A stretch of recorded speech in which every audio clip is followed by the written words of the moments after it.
ce sont des sauriens qui sont très évolués. Leur corps est comprimé latéralement et il est recouvert de petits granules, c'est-à-dire des petits grains, qui sont aplatis ou un peu saillants, c'est-à-dire qu'ils sont en relief. La tête est également comprimée latéralement et elle présente de fortes crêtes céphaliques. Les yeux sont coniques et ils ont cette particularité, donc des yeux coniques, et ils ont cette particularité, c'est d'être indépendants l'un de l'autre. C'est-à-dire que quand un œil voit ou regarde dans un sens, l'autre a la capacité et l'aptitude de regarder dans un sens complètement opposé. Donc c'est ce qu'on qualifie des yeux indépendants l'un de l'autre.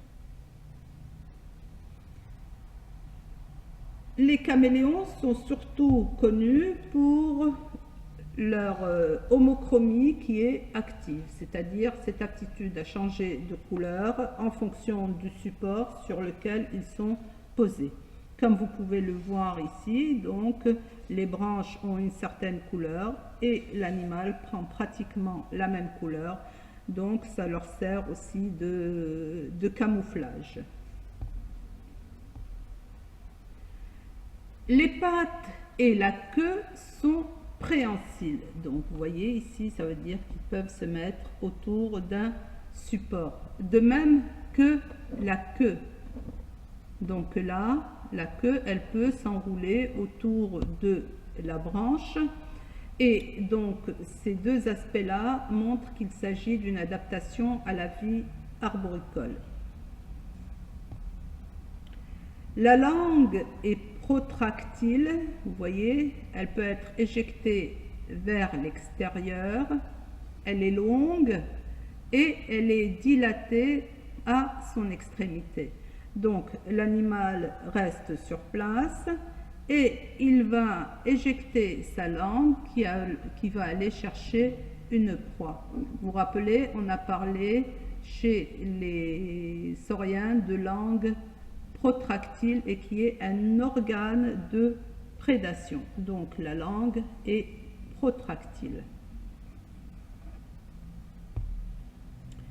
Une dernière famille, c'est la famille des Amphisbénidés. Alors ces Amphisbénidés sont des sauriens qui sont vermiformes. On peut dire aussi serpentiformes et donc là les membres sont absents. Leur écaillure est réduite. L'écaillure, c'est l'ensemble des écailles. Et elle est constituée de plaques qui sont disposées en anneaux autour du corps.